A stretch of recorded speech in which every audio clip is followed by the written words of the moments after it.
La Cleutan, povo Timor-Leste, se celebra uma consulta popular badala Ronul Recintolo.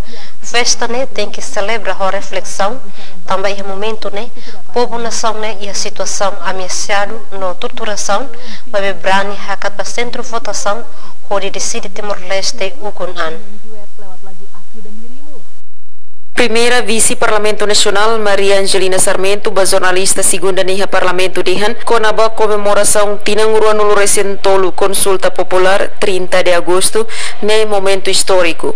Povo Timor-Leste tem que orgulho liliu bazera São Fonsira. Comemoração 23 anos, consulta popular 30 de agosto, ida ne momento histórico, ida ne be povo Timor-Leste tem que orgulho.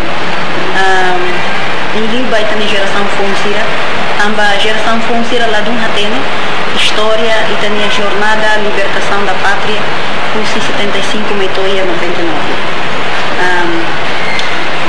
Loram consulta popular, loram ida nebe histórico, nebe povo Timor-Leste toma, anto catuas, feri, jovem, nebe matona idade de 17 anos, ramono sira na decisão e no momento na barra de Hili, 72% a vota ba o Conracican.